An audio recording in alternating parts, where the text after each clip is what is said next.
नमस्कार साथियों, the dignity के YouTube चैनल में मैं आशुतोष आप सभी का स्वागत करता हूं। दोस्तों, आज हम इस वीडियो में हमारी टीम के द्वारा रीट के लिए आपका एक विशेष वीडियो जो है वो हम लेकर आए हैं। उम्मीद करता हूं ये वीडियो आपको पसंद आएगी। रिजल्ट कब आएगा, कितना डिफरेंस रहेगा, फर्स्ट ग्रेड के रिजल्ट से कितना प्रभाव पड़ेगा, डीवी या डॉक्यूमेंट वेरिफिकेशन कब होगा, फाइनल नियुक्ति कब होगी, इन सारे विषयों की चर्चा आज हम इस वीडियो में करेंगे।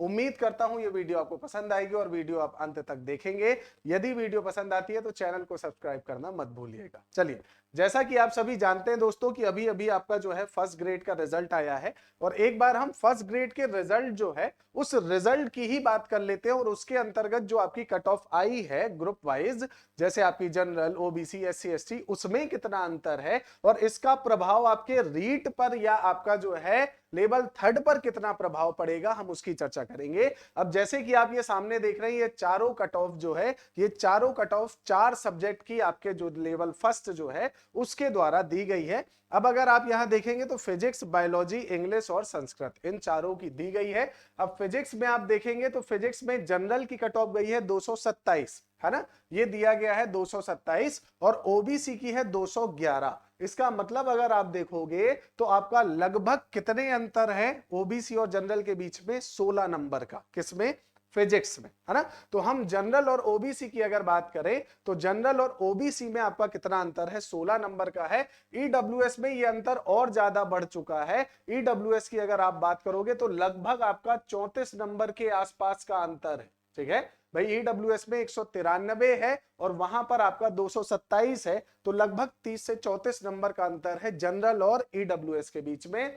एससी एसटी और ज्यादा नीचे चली गई है, या लगभग देखा जाए तो 50 से 60 नंबर का आपका, 60 से ज्यादा नंबर का आपका जो है अंतर है। 50 से 60, 59 नंबर का लगभग अंतर है। ठीक है, एसटी की आपकी बात की जाए तो यहां पर अभी नील दिया गया है, मतलब एसटी की आपकी कट ऑफ यहां पर कोई आपका व्यवस्थित नहीं बताई गई है।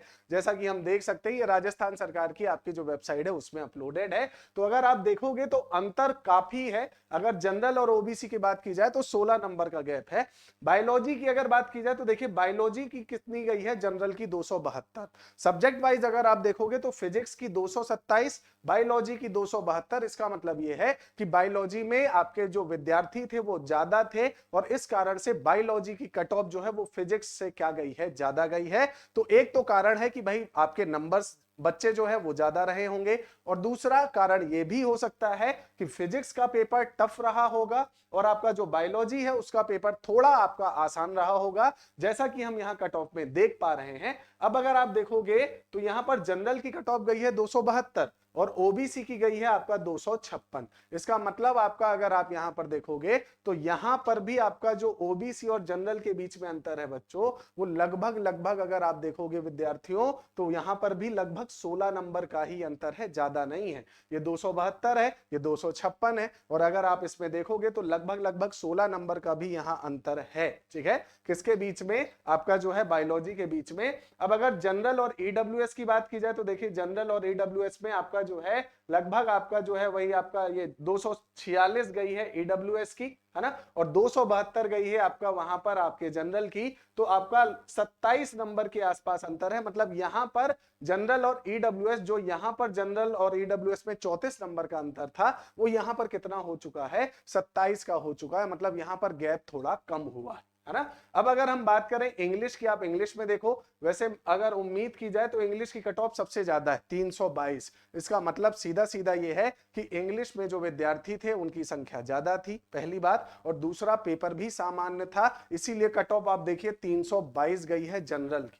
ठीक है, और जनरल की 322 है और ओबीसी की 311 है। मतलब जनरल और ओबीसी के बीच में कितना अंतर है, लगभग 11 नंबर का। कितना अंतर है, 11 नंबर का अंतर है। अब यहां पर आप देखेंगे संस्कृत, तो संस्कृत में जनरल की गई है 288, है ना, और आपका ओबीसी की अगर देखेंगे आप, ओबीसी में अगर आप देखेंगे तो 200 आपका 69.44 है, तो मतलब 270 ही अगर आप मान लेंगे तो भी यहां पर 18 नंबर का गैप है।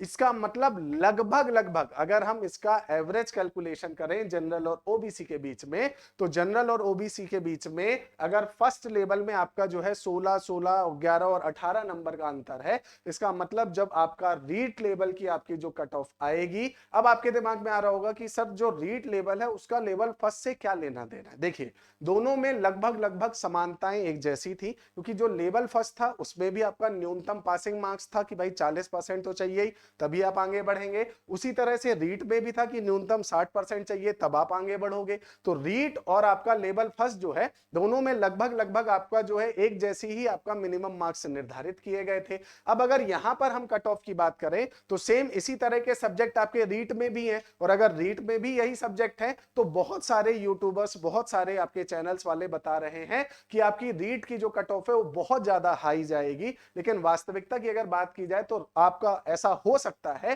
कि रीट में आपको समझ में आए कि जब आपका रिजल्ट आया तब आपको लगेगा कि हे भगवान ये इतना आश्चर्यजनक जो आपका रिजल्ट है वो कैसे आया, और ऐसा होगा। आप देखिएगा जब रीट का रिजल्ट आएगा तो बहुत ज्यादा ही आपका अगर देखा जाए तो आशा के एकदम विपरीत होगा और बहुत कम आएगा। ठीक है, ज्यादा नहीं आएगा, क्योंकि पहले फर्स्ट ग्रेड वाले जो हैं वो सब आपका जो है सिलेक्शन इनका हो चुका है, लिस्ट आ चुका है, अब डीवी चालू होगा।